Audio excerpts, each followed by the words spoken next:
So imagine that you wake up one morning and you decide you want to get washed. Perfectly reasonable. The thing is, you don't have any running water, but that's okay because right over here there's a great big lake and you can just get washed in that.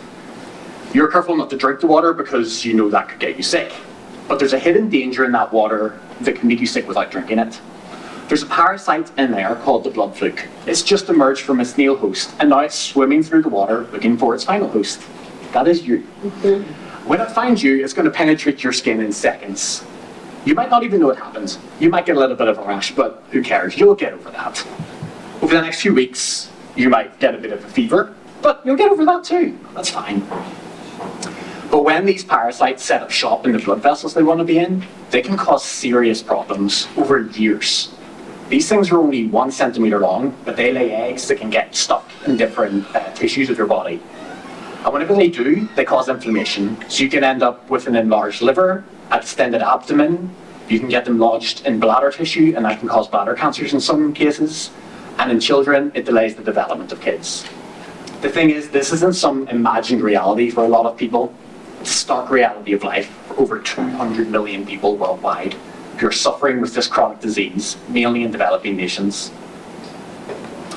Now you probably think, well, sure, we have drugs to treat against this, and yeah, we do have a drug that treats against it. We have a drug that treats against it.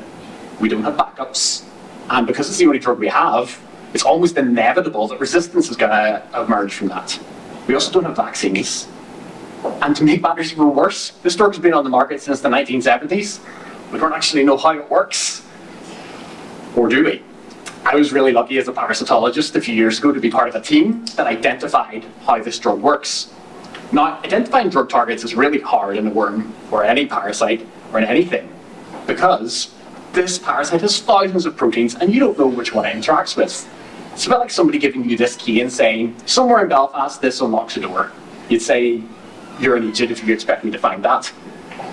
So what they did is they expressed the proteins in cells in petri dishes in the lab where they could add the drug directly and test if it works. And it's a bit like replicating the locks from all of those doors right in front of you, and you can test which one it works on.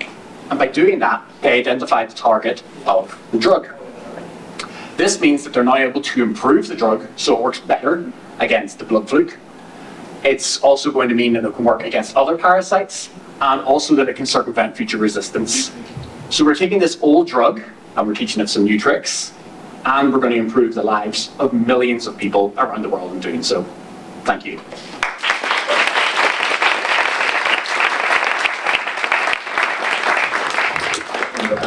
Thank you so much, Paul. That was fantastic. Can we go to our judges for a question, please? So how long till it's on the market? Well, this drug's already on the market. But they're now, the group, since I've left them, they're now continuing to develop new drugs, and they're academic researchers, but they're doing it in association with pharma companies who already have the access to all these panels. So what they're doing is taking the drug that works already and reformulating it because, weirdly, there's one other parasite that's very closely related, which is a big problem locally, called the liver fluke. It doesn't work on the liver fluke, but they've identified why it doesn't work on the liver fluke. And so they're now reformulating it so that it can work on the liver fluke. Thank you. Do we have another question there? You mentioned it's only in the developing world, this particular worm. So what's the environment that kind of breeds it?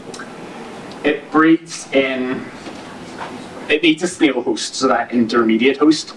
So 90% of the cases are in sub-Saharan Africa. So Lake Victoria, Lake Malawi, these are really endemic areas for it. The thing about parasites is that poor sanitation equals getting parasites. The funny thing is we could actually improve a lot of these conditions by just giving better sanitation to the areas. But because of the fact that there's poor sanitation, so people are often defecating in the same water that they're then going into to wash or wash their clothes, the kids are playing in it. So that's why that's why in those particular areas that it's endemic. Thank you so much. Can we get a round of applause again for Paul, please?